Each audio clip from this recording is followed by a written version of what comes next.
Buen día, mi nombre es Carlos Pérez. En esta ocasión explicaré cómo calcular las fuerzas cuando tenemos equilibrio de una partícula por el método vectorial. En un sistema de equilibrio de una partícula se suele representar la partícula, en este caso estará en un sistema coordenado y esa partícula corresponderá al origen. Dice entonces que si existe equilibrio, significa que la sumatoria de fuerzas será igual a cero. Implica que si yo coloco un vector enseguida del otro, finalmente llegaré al mismo sitio. Esto me garantiza que las fuerzas definitivamente su sumatoria darán cero. Bien, entonces en esta ocasión vamos a plantear el siguiente ejercicio. Dícese que el vector rojo, este de aquí, el vector A, está totalmente definido en magnitud, dirección y sentido. Sabemos entonces cuánto mide o cuántos newtons o libras fuerza representa y en qué inclinación tiene. Mientras que el vector azul, el vector B y el vector C solo conocemos su ángulo a 45 y en este caso a 10 grados con la vertical. Entonces necesitamos calcular la magnitud de estos dos vectores. Bien, ¿cómo le hacemos? El primer paso, pues realizar el diagrama de cuerpo libre, tal como ya lo tenemos aquí. Segundo paso, vamos a dibujar el vector que ya conocemos, del cual conocemos toda su información. Entonces el vector A es como si lo lleváramos desde este punto y lo trasladamos aquí, siempre respetando su magnitud, dirección y sentido. Si tenemos más vectores y son totalmente conocidos, entonces el siguiente paso será colocar enseguida del vector A los demás vectores que ya son totalmente conocidos. En este caso, este es el único vector que conocemos. Posteriormente, pues colocamos uno de los dos vectores, puede ser el vector C o el vector B. Para esta ocasión hemos puesto el vector B enseguida del vector A.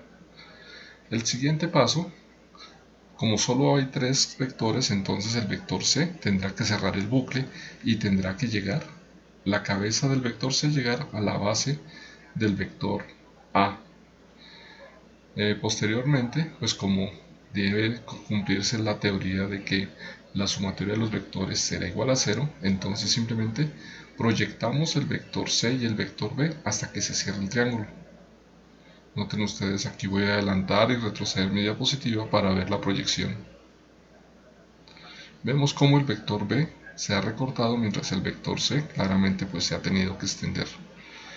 Por último, el siguiente paso entonces será medir los vectores. Si hemos utilizado una escala adecuada y el vector A tiene la magnitud conocida, entonces es cuestión de medir el vector B y el vector C y tendremos los valores de dichos vectores.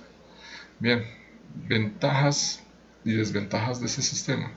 Si nosotros realizamos este sistema en papel, en nuestro cuaderno, pues así utilicemos elementos de precisión, la precisión precisamente no es fuerte, simplemente se va a perder algo de precisión. Para lograr una buena precisión, pues vamos a requerir entonces hacer el ejercicio con ayuda de un software CAD. Pero obviamente en el salón de clases difícilmente cada cual podrá encender su computador. Por lo tanto, ¿cómo le hacemos para garantizar la precisión en el salón de clases?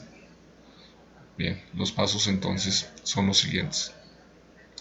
Dibujamos nuestro triángulo, también tratando de respetar la escala, aunque aquí la escala ya no es tan importante, pero tratar de manejar una buena escala.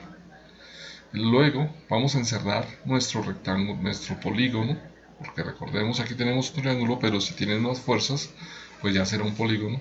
Encerramos nuestro polígono dentro de un rectángulo de tal suerte que el polígono quede totalmente inscrito en el rectángulo. Aquí podemos ver el ejemplo. El siguiente paso es determinar los ángulos que se forman, los vectores, con las rectas del rectángulo. En este caso tenemos los 10 grados, 45 y 60. Ahora, si alguien determinó que no quería este ángulo aquí de 60 grados, sino quiere trabajar con el ángulo de aquí, que obviamente será de 30 grados, también es posible, no hay lío. Pude haber dicho que el ángulo formado entre el vector C, que es el azul, y el ángulo, esta recta horizontal, este ángulo de aquí, sería de 80 grados y no acotarla de 10 es posible. No hay ningún lío, lo importante es que estén acotados. Luego acotamos las componentes en el eje X y el eje Y de cada vector. ¿Cómo así? Pues sencillo. Si este vector azul, saben, pues es el vector C y forma 10 grados con la vertical, significa que este costado, este lado del rectángulo, medirá C coseno de 10. Y por lo tanto este segmento será C seno de 10. Lo mismo hacemos con los demás vectores. Este será A coseno de 60, C seno de 60, B seno de 45, B coseno de 45. Una vez que están acotados, pues ya puedo empezar a igualar, que es el siguiente paso. Noten ustedes que puedo igualar este costado que mide C coseno de 10 será igual a la suma de C seno de 60 más B seno de 45. Y entonces planteamos esa ecuación. C coseno de 10 es igual a C seno de 60 más B seno de 45. Y lo mismo podemos hacer con la parte de arriba y los segmentos inferiores. Entonces decimos B coseno de 45 será igual a C seno de 10 más A coseno de 60. Escribimos nuestras dos ecuaciones y si observamos aquí, pues habíamos dicho que el vector A es el vector que es totalmente conocido, que lo hemos resaltado en color rojo. Y por lo tanto, si A es totalmente conocido, simplemente tenemos un sistema de dos ecuaciones y dos incógnitas y por lo tanto el problema ya estaría resuelto. Noten ustedes que estas ecuaciones son las mismas que aparecerían si planteamos la típica sumatoria de fuerzas en X y sumatoria de fuerzas en Y. Siendo esta ecuación la sumatoria de fuerzas en Y, esta ecuación la sumatoria de fuerzas en X.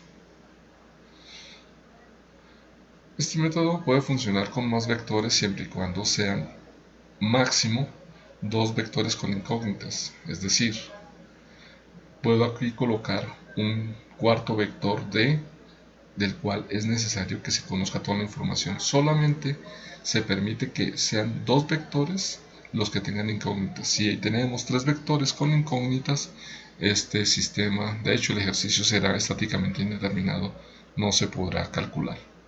Listo. Bueno, de esta forma doy por terminado el ejercicio. Espero haberles ayudado un poco a entender este método que para mí es el más sencillo de todos. Muchas gracias.